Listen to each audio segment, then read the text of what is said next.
A sluggish agriculture economy, layoffs in various industries, increased costs of living. We'll get insights from two economists on this edition of Iowa Press. Funding for Iowa Press was provided by Friends, the Iowa PBS Foundation, the Associated General Contractors of Iowa, the public's partner in building Iowa's highway, bridge, and municipal utility infrastructure. Across Iowa, hundreds of neighborhood banks strive to serve their communities, provide jobs, and help local businesses. Iowa banks are proud to back the life you build. Learn more at iowabankers.com.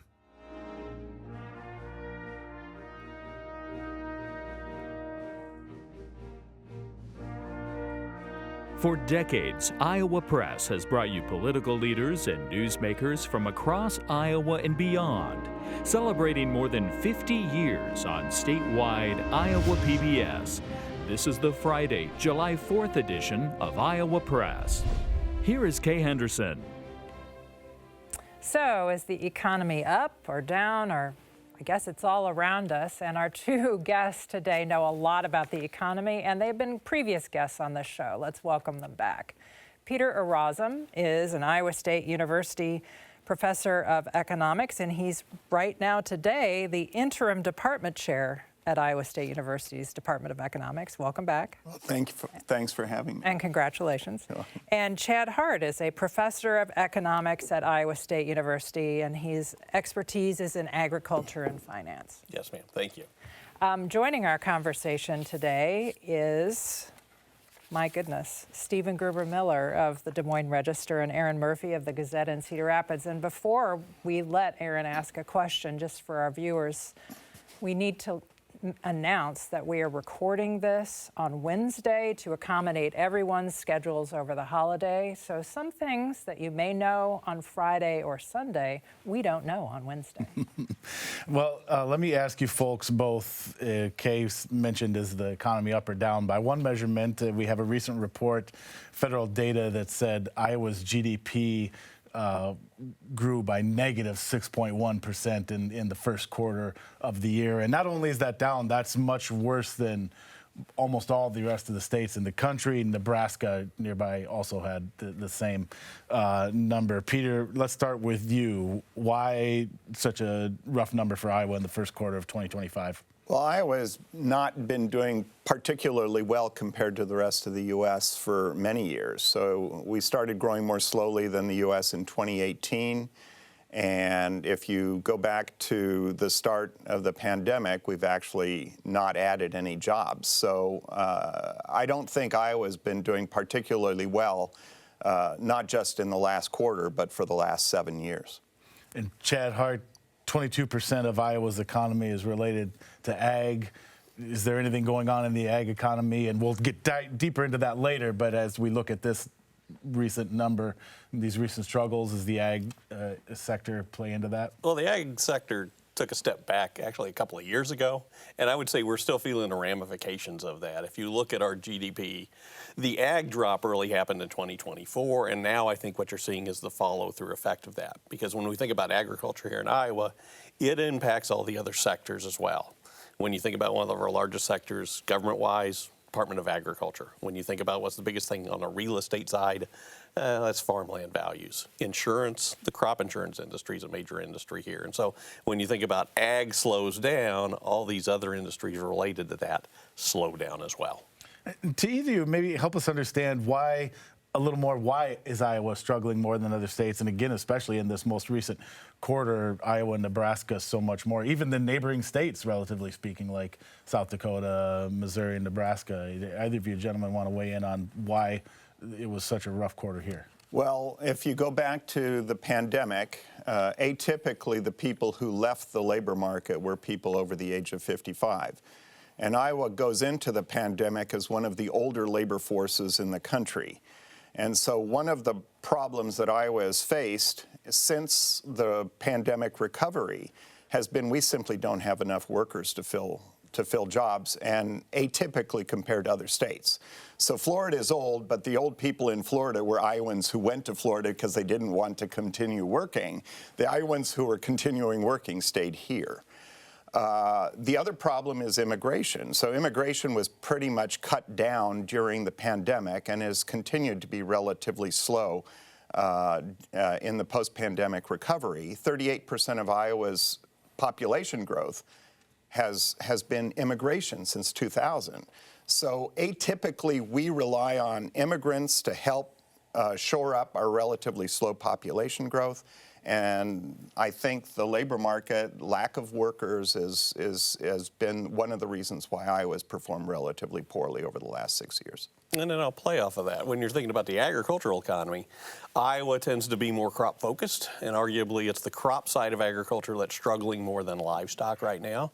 Given Iowa's leadership in the corn and soybean side, that means we're feeling more of a pull down there. You combine that when you look at our manufacturing, ag manufacturing, big part of that, we think of Deere, we think of Kinsey. All right, if the farm economy slows down, we know those slow down. We've seen the layoffs over the past year with those two big giants, along with a lot of other smaller firms doing that. And so it makes sense that, yeah, Iowa's seeing sort of the worst of this right now. So go ahead. We'll move on to a couple of questions about the federal bill that's making its way through Congress. Again, this is Wednesday, so the Senate has passed President Trump's large tax bill, which would extend the 2017 tax cuts, have some additional tax cuts, and has spending reductions for Medicaid and SNAP and other things. I want to ask a couple of questions about this bill. So first, if it doesn't pass, the 2017 cuts would expire. And if that were to happen, wondering what kind of impacts you think we would see. Peter, we'll start with you. Well, I mean, increases in tax rates are going to lower both investment and lower work incentives. So you're likely to have some result as from those tax cuts, but they're still going to, tax cuts by themselves change things on the margin. They're not going to have huge effects on either investment or labor supply. Yeah, I think what you were talking about there, when we're looking at the average Iowan, I want to say it's around $3,000 is what those tax cuts end up being when we're looking across the folks here. But as you're looking, I think the bigger issues might be, along with those tax cuts, as you mentioned, there's a lot of reductions in spending when we're looking at that bill, and that's going to impact Iowa in a lot of ways as we're looking at cuts in Medicare and Medicaid, as we're looking at cuts on the ACA, so availability of insurance. I think we're going to see more impacts through those channels necessarily than through the tax cuts. Yeah, get into what some of those would be, right? You mentioned, because we could talk about impact on hospitals with SNAP, we could talk about impact on farmers, grocery stores, as well as people who won't have that money to spend.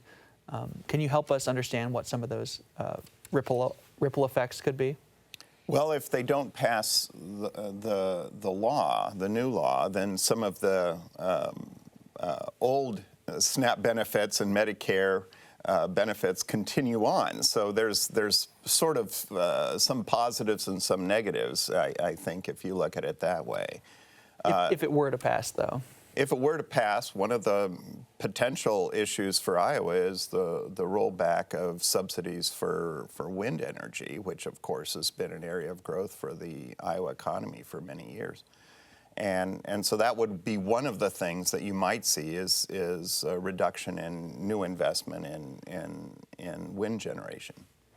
When you mentioned SNAP, the idea is we're likely going to see, higher requirements on folks as far as work requirements. In this case, if you're a parent of anybody 14 or younger, you're going to have to meet some work requirements there. Anybody of working age is going to have to meet some work requirements there. They're going to be 80 hours that's required to qualify, to meet those work requirements. So those are stronger than they have been in the past. It's going to limit how many folks can qualify directly, and then again, those that might need it, how many cannot qualify or find it hard to qualify for those benefits as we look forward. So I think the challenge here, though, is that this bill, those requirements are still evolving over time. In fact, that's one of the things we're going to be watching as we look at this bill head back to the House. The Senate did make some substantial changes there. The House is going to have to adjust. When do we coalesce around, let's call it a common set of rules that we're going to play with here? Let's talk about the Iowa agenda here. Legislators of the Republican Party have said property tax relief is their top priority heading into the 2026 legislative session. Governor Reynolds was on this program, said she's going to come up with a property tax plan, meet with local officials. Peter, how difficult will it be to come up with some sort of property tax relief proposal? Well, Iowa you talks. have you have former experience as a local elected official. Well, I was on the Ames City Council, but I have also done research on property taxes, and it turns out property taxes are probably more painful for things like startups. And Iowa does very poorly on startups compared to the rest of the country, and that's another thing that's been dragging down the Iowa economy. I mean, if you're a brand new firm, you don't have any income and you don't have any sales, but you still have property, and so you have to pay property tax even if you're not paying much in income tax or sales tax.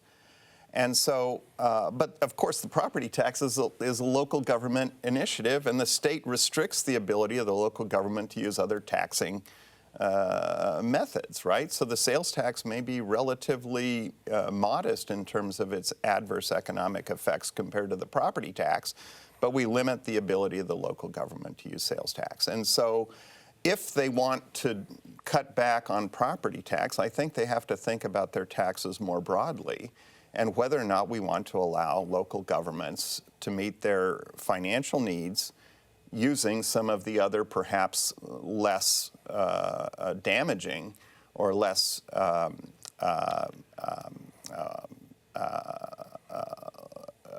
whatever the right term would be for reducing investment. I came at a loss. Well, the focus seems to be, as we've been covering the debate, the three of us, is on residential race, not on commercial and business. Does that seem it should be the flip?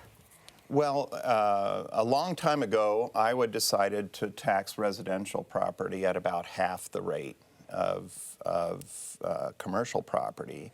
And they've been gradually reducing that gap. But if you think about it, what that means is that businesses take the disproportionate share of the cost of local government away from residences, even though you would presumably argue that at least the benefits from public services are equally shared by businesses in residential areas.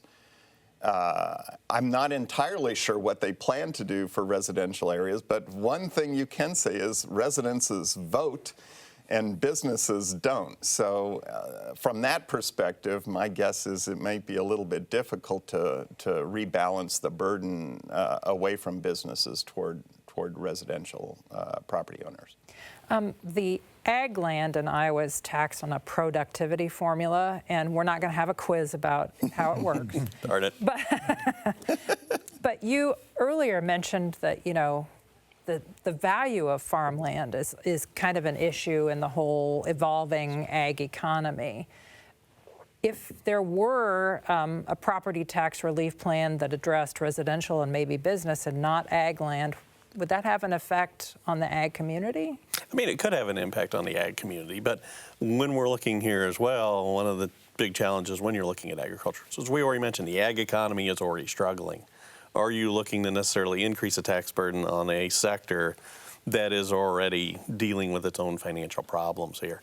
Even though when you're looking at ag land, for example, it is still holding at very strong values. In fact, that's one of the sort of catch-22s that farmers are facing right now. What they're facing is limited cash flow. They're having struggles, if you will, paying the bills, but do they have assets available to them? They do, but they're long-term assets. They're locked up in the land. The old saying is farmers tend to be asset-rich and cash-poor. So how, again, speaking of the ag economy, and encouraging folks who are interested in this to stick around from market to market, but to steal a little bit of their work here. What is the way out of this then for the Iowa agriculture economy? What's the way forward? What helps rebound from the doldrums it's been fighting through here? Well, agriculture is just like the general economy. It goes through cycles. And right now, arguably what we're experiencing in agriculture is a problem of productivity. What has really happened here is that we've been able to outproduce what is actually really good demand for our products right now. In fact, let me tear apart the corn market for a second right now. As we're staring at corn, the corn we grew at and harvested at the end of 2024. We brought in a very sizable crop. In fact, I think it was the third largest crop we've ever had. When we look at the demand, the usage of that corn, it's actually at record levels right now. But that's not necessarily pulling prices higher. Why? Because, well, we had the third biggest crop last year. We're projected to have the biggest crop coming on record this year. We're outproducing that record usage, and that has driven prices down and is limiting where the ag economy can go. That said, as we're looking forward in these cycles, what goes down tends to come back up again in a few years. We're just sort of waiting for the turn. So another policy that affects the ag economy, but also other sectors, including construction, manufacturing, and all sorts of things, is the tariff policy by President Trump. They've been a little bit stop-start. Some of them have come on. They've come off again. They may be coming back on later this month. But what impact does that have? We'll start with ag, and just the negotiating work towards getting some of these longer-term trade deals. Like, what could that do for the ag economy? So the ag right now, the ag sector, I'd say, is treading water right now, waiting to see how this tariff regime is going to settle out. For our farmers, the big thing they need to worry about is not the tariffs that are put in here in the U.S. It's how other countries respond to those tariffs. And right now, we haven't seen a lot of responses from other countries because of the on-again, off-again nature of what we're seeing here within the U.S. In fact, as I look at export sales right now, for old crop, for the crop we grew last fall, very strong right now. But as I look at advanced sales for the crop we're growing right now, those are weak, again, waiting to see what's going to happen on the tariff platform here. When we're looking at machinery, though, it's a much different deal. They are feeling the pinch of the tariffs that the U.S. has put on. Steel and aluminum have went up. That's part of the reason why you continue to see John Deere, Kinsey keep things slowed down. They're not looking to grow. In fact, they're looking to still shrink and consolidate to handle those additional costs of the tariffs. And Peter, how about the impact of tariffs on other sectors of the economy? Well, I mean, Iowa is also very export-oriented in its economics. I mean, we cannot absorb all of our production in agriculture or all our production in manufacturing of agricultural implements domestically, right? We are oriented and we have a comparative advantage in producing for international markets. And so anything that restricts our ability to sell abroad is going to show up in a loss of wealth here in Iowa. And I think that's one of the reasons why Iowa has performed relatively poorly. And if you look at some of our neighboring states, they've also been performing relatively poorly over the last few years. The tariffs that started in 2018 have, in fact, changed who we can sell to. And I think the uncertainty shows up in the prices that you observe for those commodities. It may not be, let's hope that we can sell everything that we produce. We know we'll sell everything we produce, but the question is going to be, what's that price going to be? Outside of agriculture in Iowa, we're not as exposed to tariffs, and so I think most of the effect in Iowa is going to be in the agricultural sector specifically, and then the manufacturing that services that agricultural producer. Beyond the Deere layoffs, there have been layoffs at other manufacturing facilities, and there have been some closures where businesses say, this is an old plant, I can't use it anymore, going to close it down. So talk about the factory manufacturing outlook for Iowa, Peter, for just a moment. Is it time for like a retooling? And if so, what sort of spurs that? Are we going to see more of these plant closures because Iowa's manufacturing base is older in terms of what's inside those manufacturing plants? I think the bigger problem for manufacturing has not been capital, it's been labor. Okay. And so if you look at manufacturing in Iowa, for a while, our non-durables, our food production was outpacing the rest of the U.S. in the post-pandemic recovery. And that's actually slowed down. So if you look at both durable and non-durable employment growth, Iowa in the last year is lagging the rest of the country, and we've actually given away jobs in both of those sectors. Certainly there's going to be some retrenchment, but a lot of the retrenchment in, say, food production and meat packing and so on, that occurred several years ago. And you still see, for example, in the Perry closing, new companies coming in to try to take advantage of the facilities. The real question is how many people are going to be in those facilities. So the Perry plant that closed, we lost a lot more jobs than the number of jobs that are coming back with the new plant. Peter, you talked about something earlier relative to population growth here in Iowa, which has been a struggle, and immigration as a part of that equation. I wanted to circle back to that. When you talk about trying to find ways to grow Iowa's population and then the new federal immigration policy, are those two things at odds with each other? Certainly they are. But Iowa's had a problem with attracting immigrants relative to, say, the companies on the coasts for many years because we don't have a lot of large firms. And so if you look at H-1B visas, which are the visas that you can use to bring in new international college graduates, we just don't have large enough firms to compete for those things, and so they all get swept up by the Metas and Amazon and so on.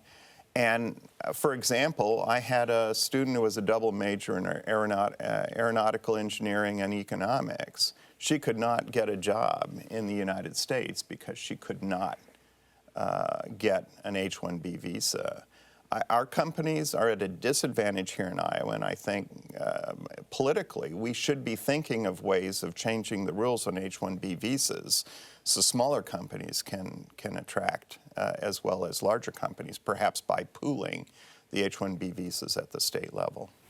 And Chad, this impacts obviously the ag economy as well, and to the point of the last question about plant closures and layoffs, those food processing plants often employ a lot of immigrant populations. How much are those things, at issue with an immigration policy that's taken a much harder line on deportation? Well, so agriculture, when you look large across the country, definitely relies upon immigrant labor to fill in a lot of the gaps that we have within the labor force.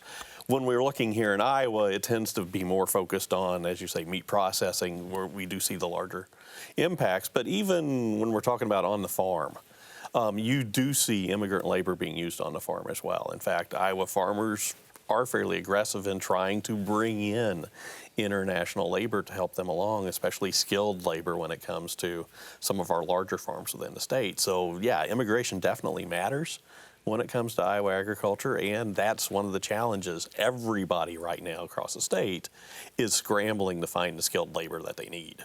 One of the reasons you end up with undocumented workers in the United States is we simply do not add to the number of legal immigrants that we can bring. So if you look at the quotas, those were set in 1990 per country. And so one of the reasons you see a problem with undocumented workers is the U.S. is starved for labor. So if you look historically, the number of unfilled vacancies per month is now around 45%. Before the pandemic, it was around 5%. So it used to be you would be able to fill all your vacancies in a month, and that's no longer the case.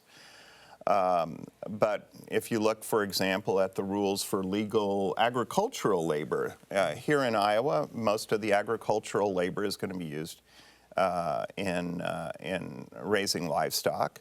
But it's a year-round enterprise, and the H-2A visa rules say, well, you have to be here temporarily, and it's oriented toward harvesting of fruits and vegetables. It's not oriented toward the type of agriculture we have here in Iowa. So I think we just have a couple minutes left. I wanted to ask, we've referenced a couple of times changes to the economy is resulting from the pandemic, and one of the ones I've been curious about is like downtown usage in terms of office vacancies and things like that. We're seeing more remote work, businesses giving up downtown, real estate, and I'm kind of wondering if we can read anything into what the long-term trends are for how cities can grow with those some of those things occurring.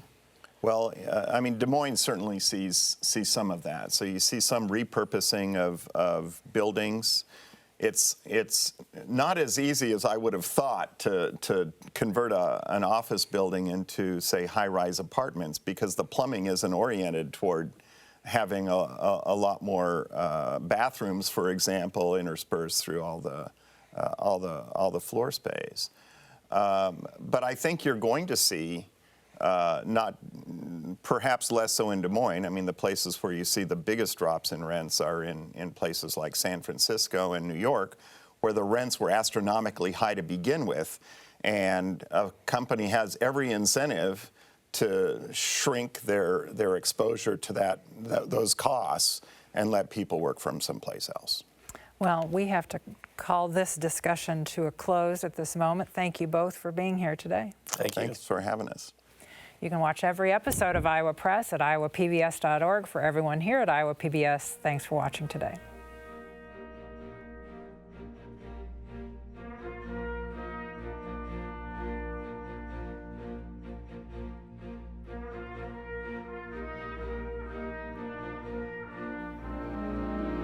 Funding for Iowa Press was provided by Friends, the Iowa PBS Foundation, the Associated General Contractors of Iowa, the public's partner in building Iowa's highway, bridge, and municipal utility infrastructure. Across Iowa, hundreds of neighborhood banks strive to serve their communities, provide jobs, and help local businesses. Iowa banks are proud to back the life you build. Learn more at iowabankers.com.